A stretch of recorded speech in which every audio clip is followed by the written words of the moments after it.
In Enugu, where gossip travels faster than okada, a rich girl once hired a quiet man from the street to be her fake fiancé. But what she didn't know was, the man she picked wasn't just poor.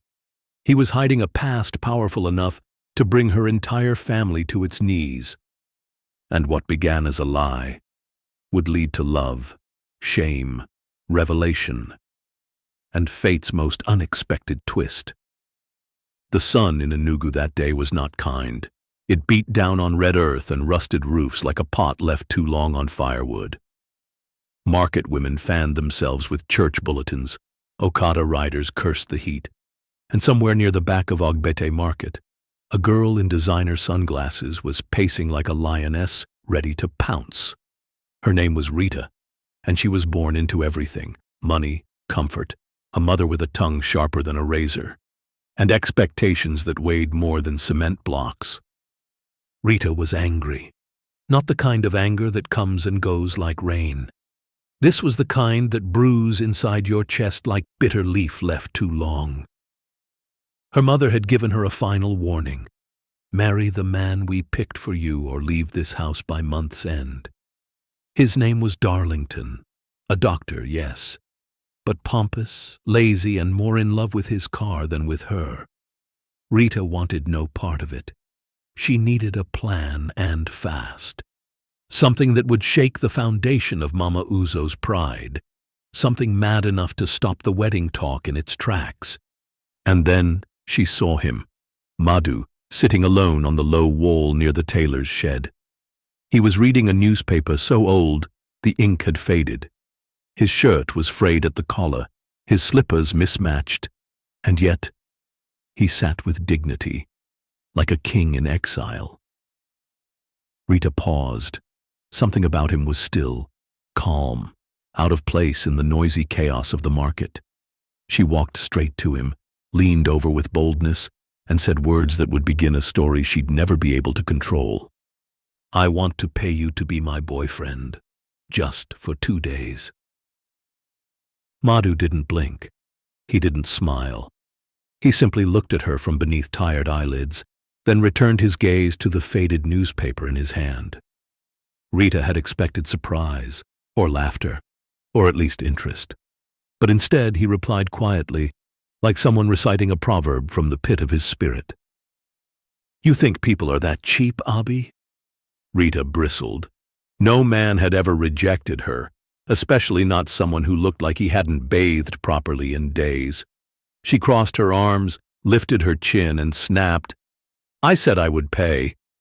It's just a few days of pretending. That's not prostitution, it's business." Madu finally folded the paper and stood up. He was taller than she expected, but not intimidating. His presence felt controlled, measured. He didn't speak for a long moment, only looked across the street at a woman breastfeeding a baby beside a tray of boiled ground nuts. "There's a blind man that sits beside the filling station," he said softly. "He hasn't eaten since yesterday. Give whatever you plan to pay me to him. Then maybe we can talk." Rita was frozen. This wasn't the reaction she prepared for.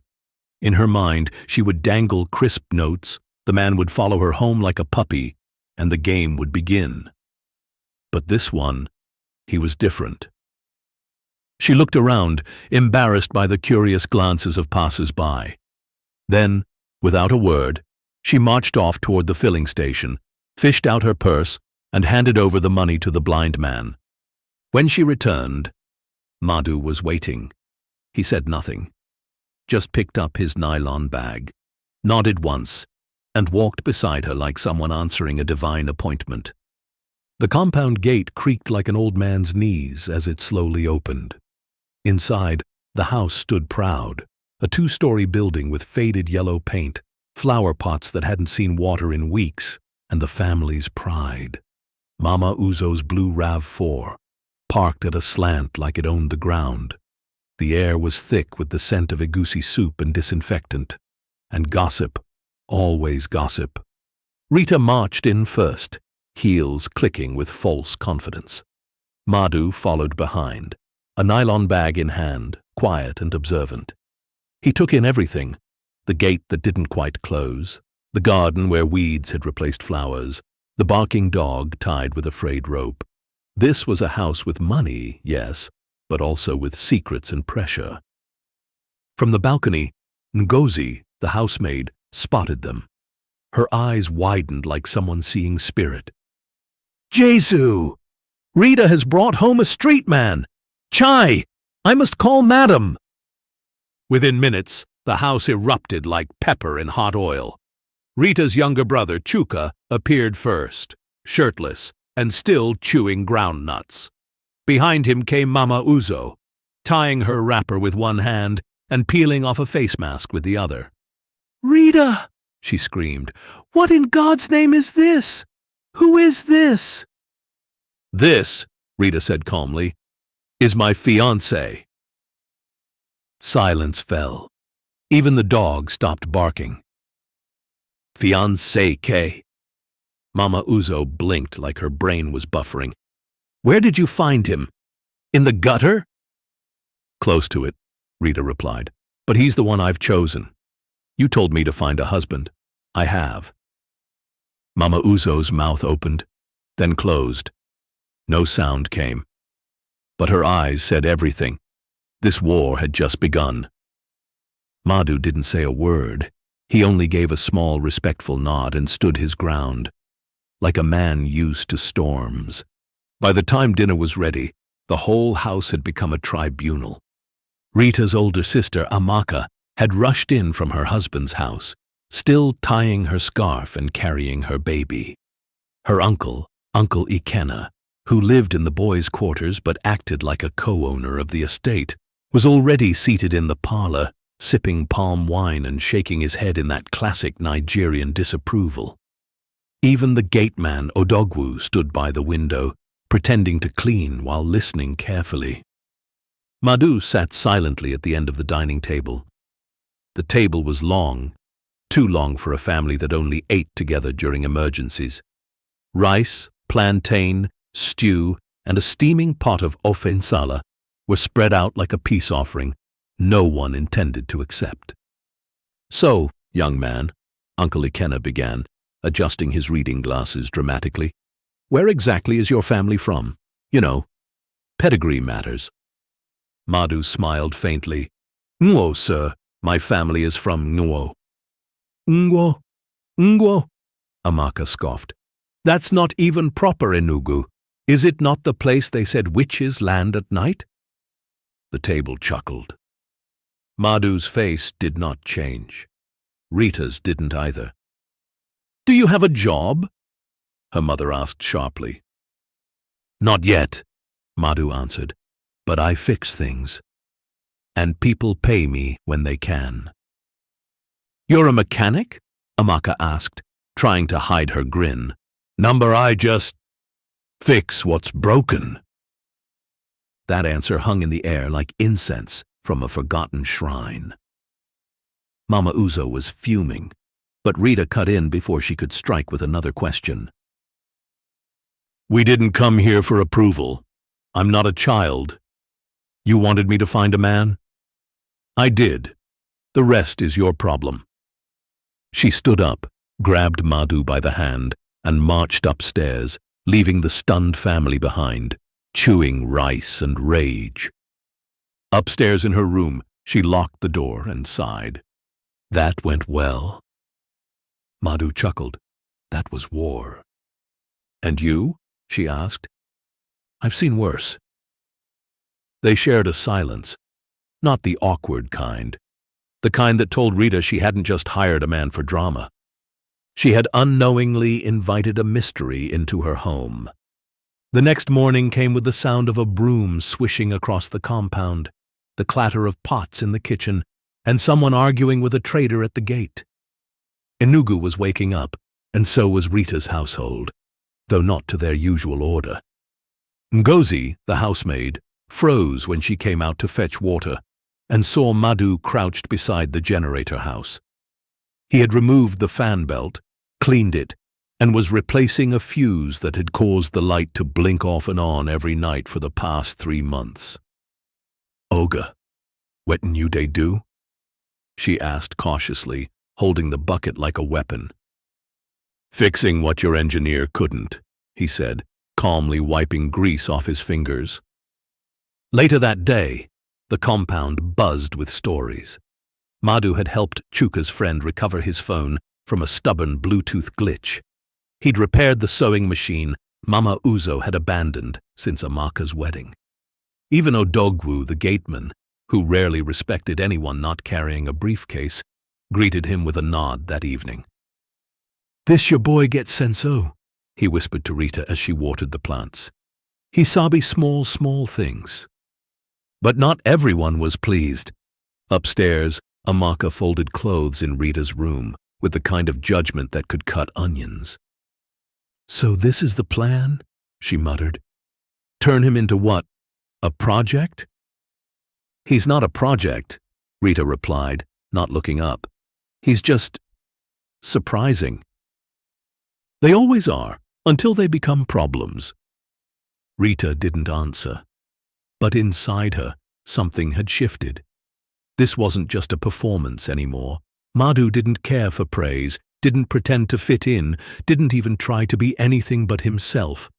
And that was dangerous, because it was starting to feel real. That evening, as Madu wiped his hands clean and prepared to eat the food Ngozi reluctantly served him, he looked at Rita, really looked, and said, "You know this isn't going to end the way you planned." Rita paused mid-bite. "What do you mean?" "Because I'm not who you think I am." He said nothing more, just stood, picked up his plate, and walked away.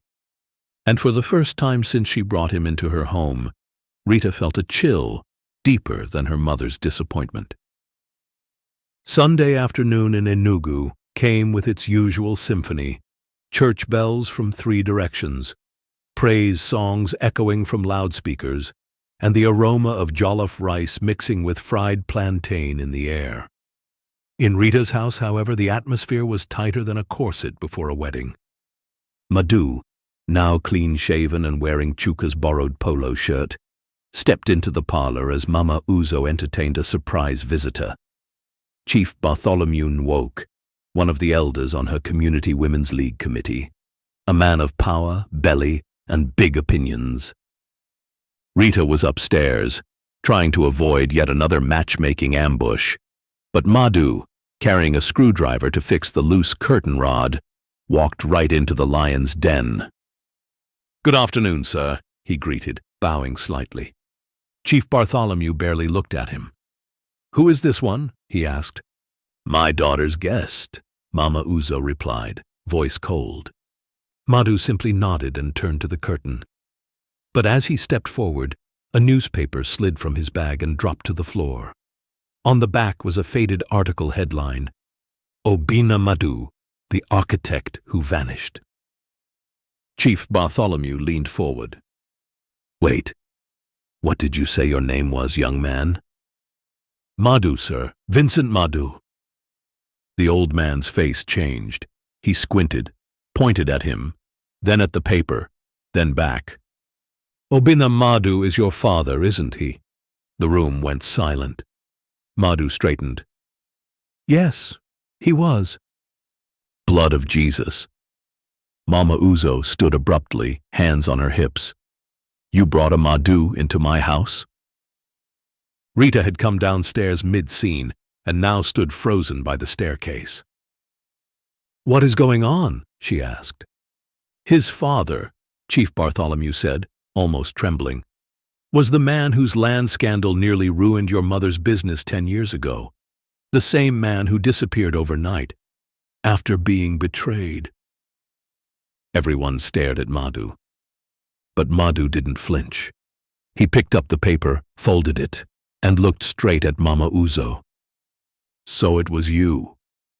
"What?" she snapped. "My father's last words before he vanished were, 'They'll eat my hands and curse my bones.' I never knew who they were. Now I do." He turned and walked out of the parlor. No shouting, no tears, just silence. And for the first time, Rita didn't know whether to run after him or stay and finally face the truth about her family. The next morning came without the usual chatter. Even the birds seemed unsure whether to sing. In the compound, silence carried weight. Like something had died in the night, but no one wanted to say it aloud. Madu did not come down for breakfast. Ngozi knocked twice on his door before reporting back to Rita, who was seated quietly in the parlor, untouched cup of tea on her lap. She hadn't slept. Her eyes were swollen but dry. Her mind was racing between the article, her mother's reaction, and the look in Madu's eyes when he realized the truth. Upstairs, Mama Uzo paced her room. She hadn't spoken to Rita since the revelation. Her pride was a thing of steel, hard to bend, impossible to break, and painful when pressed. But even she knew this was more than a mistake. This was history coming back to collect its debt. "So what if it's his son?" she muttered to herself, dabbing her forehead with a lace handkerchief. "The father ruined us first. Or did we ruin him?" Meanwhile, Rita climbed the stairs slowly and knocked on Madu's door. "It's open," came the voice. She entered and found him seated on the edge of the mattress, folding his few belongings into the nylon bag he arrived with. "You're leaving," she said softly. "I overstayed the role I was hired to play," Madu replied, not looking at her. "Your family has had enough drama for one generation." Rita sat down beside him. "Tell me the truth," she said. "What really happened to your father?" Madu paused, looked at the wall as though searching for the words. "He was a builder," he began. "Good man. Quiet. He trusted people too much. He had a land deal with some top people in Enugu. Put everything into it, including our house and savings. Then, one by one, they pulled out. The documents disappeared. The loans came crashing. He was humiliated. He disappeared one morning without a note. Just vanished." Rita covered her mouth, tears finally escaping her guard. "And now," Madu said, rising, "I'm standing in the house of the woman who benefited from it all. Life is strange." "But you're not your father," Rita whispered, "and I'm not her." Madu looked at her. "Aren't we all just pieces of where we came from?" He picked up his bag, walked past her, and down the stairs. That evening, it rained. Not the playful Enugu drizzle. It rained like grief, like guilt. And from the upstairs window, Rita watched Madu disappear through the gate, again walking away from a home where the truth had been too late. It had been 2 days since Madu walked out of the compound, and the air in the house had turned stale. Nobody talked about it, but his absence clung to every wall like old smoke. Mama Uzo threw herself into charity meetings and Bible studies. Amaka returned to her husband's house, smug and silent. Chuka stayed in his room, unusually quiet, while Ngozi moved like a ghost. But Rita was boiling inside. She had spent 2 nights reading old news articles and court documents she found online. Records of her mother's business rise, land transfers, and one strange case that was dismissed quietly, without explanation. The name Obinna Madu came up again and again. A builder, a partner. Then, nothing. The truth was no longer hiding. It was knocking. That Sunday, the family gathered for their usual post-church lunch. The rice was steaming, the meat was spicy, the fan was humming, but no one was really eating. Until Rita, still in her church attire, dropped her spoon and cleared her throat. "I want to say something." Everyone looked up. "I know none of you wants to talk about Madu, but I will, because this silence is choking me." "Rita, don't start," her mother warned. "I will start. I'll finish too." She stood up slowly, her voice trembling but loud. You destroyed his family, Mom, whether you admit it or not, and now he's walking the streets like a ghost while we sit here eating cow leg. That's not justice. That's wickedness wrapped in lace and perfume."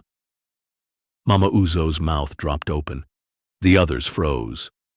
"I love this family," Rita continued, "but I will not carry the sins you refuse to confess. I am not part of that past, but I will be part of what comes next." Then she walked out, this time not to escape, but to fix.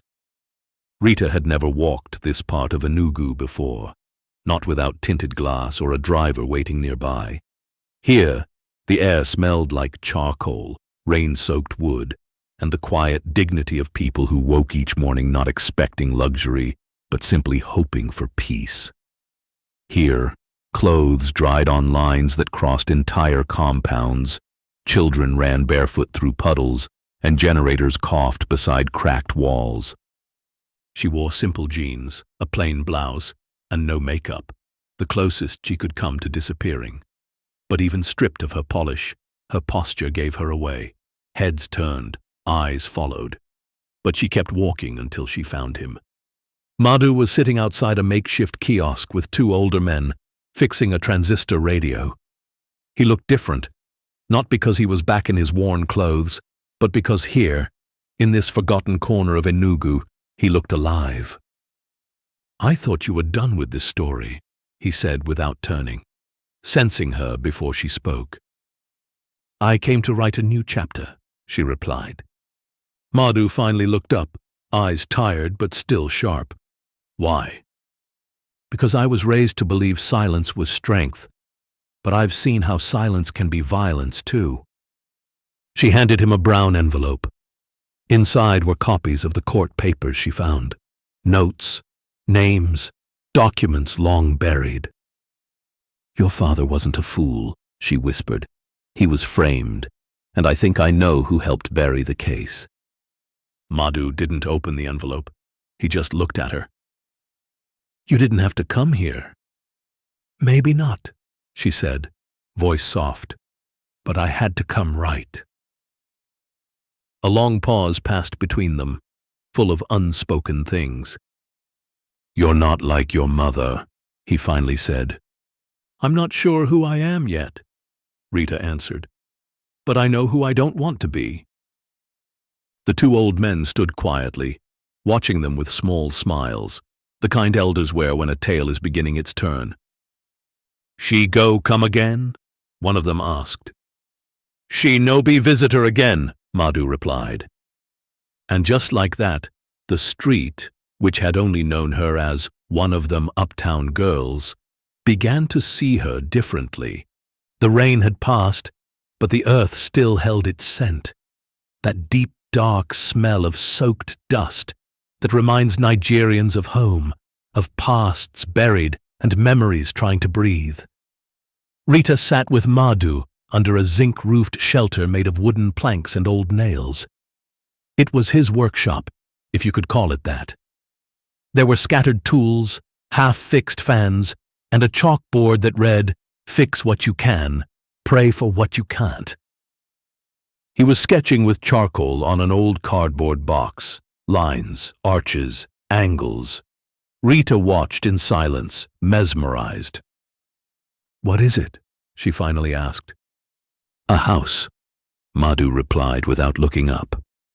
"A real one, not just block and cement, a place with dignity." He pointed at the rough outline of rooms, sunlight paths, a small backyard. "My father taught me this, before everything collapsed. I still remember how he used to draw in the sand before sketching on paper. He said, 'Madu, always build like you'll live there, even if it's not for you.'" Rita's heart clenched. She had spent her whole life in a house filled with cold tiles, expensive vases, and conversations that never went deeper than appearances. But here was this man, designing with charcoal and memory, dreaming of shelter for people who had none. "And this?" she asked, pointing at the shaded area in the plan. "A reading corner," he smiled. "For children, For people like me who find peace in words." Rita didn't speak. Instead, she took the sketch and studied it like a blueprint of more than a house, like a future. "Let's build it," she whispered. "What?" "Not just this one. Others. For widows. For families who lost everything. For girls like me who need to rebuild not just homes, but hearts." Madu stared at her. In the silence, something softened between them. Not romance yet, but something deeper. "You really mean it?" he asked. "I'm tired of meaning nothing," she said. From that moment, the girl from the hills and the man from the gutter stopped being a scandal and started becoming a seed, one the city would never see coming. It began as whispers, small ones, the kind that travel through mechanic shops, market stalls, and women's WhatsApp groups, faster than rainwater slides down a zinc roof. "Did you hear that Mama Uzo's daughter is building houses with that street boy? Heard the boy is the son of that architect that disappeared years ago, that one that made headlines before vanishing like breeze." Soon the whispers turned to words. The words grew legs. A week after Rita and Madu started working on their first community prototype, a low-cost, solar-powered shelter for single mothers near MNA, a car pulled up outside the site. Sleek, black, windows tinted. Rita recognized it instantly. It was Darlington's car, the man her mother had nearly forced her to marry. He stepped out wearing designer sunglasses, cologne loud enough to choke the air, and a smile that didn't reach his eyes. "So this is your new playground," he said, arms crossed. "Building shacks with, what, your houseboy?" "Don't do this here," Rita said, her voice steady. "You think you're making a point? All you've done is stain your name. My mother said you've disgraced your entire lineage." Madu had walked over quietly, wiping dust off his hands. He didn't say a word, just stood beside Rita, calm like a man who had nothing to prove. "Oh, he can't talk now?" Darlington chuckled. "Or maybe you've bought his silence with your leftover pride." "Say what you came to say," Madu replied, voice like thunder trapped in a bottle. Darlington leaned in. "This city has a long memory. You might fool the poor, but the people with real power, they don't forget who your father was, and they definitely won't trust his son." He turned to leave. "When you're ready to come back to reality, Rita, I'll still be rich." And just like that, he was gone. The workers had stopped. Madu's tools lay forgotten. Rita stared at the ground. "He's wrong," she said, almost to herself. "He's not," Madu answered. "But that doesn't matter." "Why not?" "Because we're not here to impress them. We're here to build for people who've been forgotten by them." That evening, a journalist passed by the site, curious, skeptical, but listening. Madu gave her a copy of his father's final sketchbook. Rita shared the idea behind the project. By nightfall, a blog post was trending. From scandal to shelter, the girl who chose the son of her enemy to build a better city. And just like that, the city started talking again. But this time, the words had weight. The compound had never hosted this many guests. Cars lined the narrow Enugu street, some shiny with new wealth, others dusty with tired struggle. But all had come for one reason, to witness the unveiling of the first completed shelter by the Madu Rita Foundation. It wasn't a palace, just 2 rooms, a small kitchen, and a rainproof roof. But the walls had dignity. The paint smelled of community, and every brick hummed with silent victory. Inside the marquee tent, reporters gathered, microphones pointed like weapons or offerings. Rita adjusted the mic. She wore a simple Ankara dress, elegant, firm, unbothered. This is for the ones who were silenced. This house is proof that the world doesn't belong only to the powerful. It belongs to those who remember, who forgive, and who build." The crowd clapped. Some stood, some wept. In the front row sat Mama Uzo, stiff, silent, wearing her best lace, but with none of her usual fire. Beside her, Amaka sat with arms folded, trying hard not to be seen. Then Madu stepped forward. "I don't have much to say," he began. "Only that my father once told me, a broken name can become a foundation if you stop hiding from the truth and start building on it." He paused, then looked directly at Mama Uzo. "To the ones who wronged him, and I say this with no bitterness, thank you. Without your betrayal, I wouldn't be here, and without your daughter, this wouldn't exist." A hush fell. All eyes turned to Mama Uzo. For a long moment she didn't move. Then, slowly, she stood. Her wrapper rustled, her voice cracked.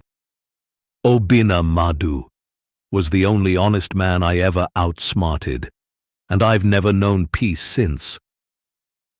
She walked toward Madu, tears threatening to betray her dignity. "I didn't just wrong your father, I wronged the city. But watching you rebuild with the same hands we tried to crush has shown me a new kind of wealth." She turned to Rita. "And you have shamed me, in the best way." The crowd exhaled. The truth had found voice, and it did not destroy, it healed. Later that night, when the lights dimmed and the tents came down, Rita and Madu stood quietly in the now empty yard. The new house behind them glowed under the stars. "So," Rita asked, "what now?"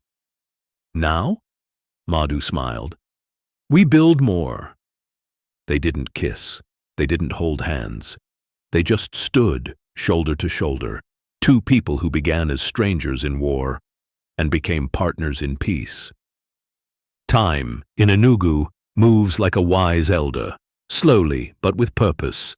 The streets still buzz, the sun still burns, and people still gossip. But now, when they speak of Rita and Madu, their voices carry something different.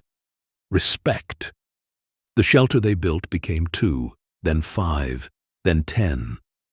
Not grand buildings, but homes, each one painted in warm colors, each one with a sign that read, "Dignity is a right, not a luxury." Mothers moved in with babies wrapped on their backs. Old men brought stools and stories. The houses became more than structures. They became symbols. Mama Uzo retired from her social circle, but not before donating a parcel of land. Quietly, without ceremony. A way of saying sorry without needing applause. Madu never became a politician or a millionaire or a man on a billboard, but in corners of the city, people whispered his name like a blessing. "Nah, that boy way fix light without touching ego." And Rita? She stopped running. She didn't need a title to be her mother's daughter. She didn't need a man to define her strength, but she stayed with Madu, not because she was expected to, but because she chose to. Some nights, she still sat by the window of their small flat overlooking the hills. She'd sip Zobo and watch him sketch. He always drew with that same quiet focus, like the paper was listening. "Do you ever think," she once asked, "about how different this would have been if I picked someone else?" "I don't think," Madu said, smiling. "I know. If you had picked anyone else, your plan would have worked." They laughed. Because in the end the plan didn't work.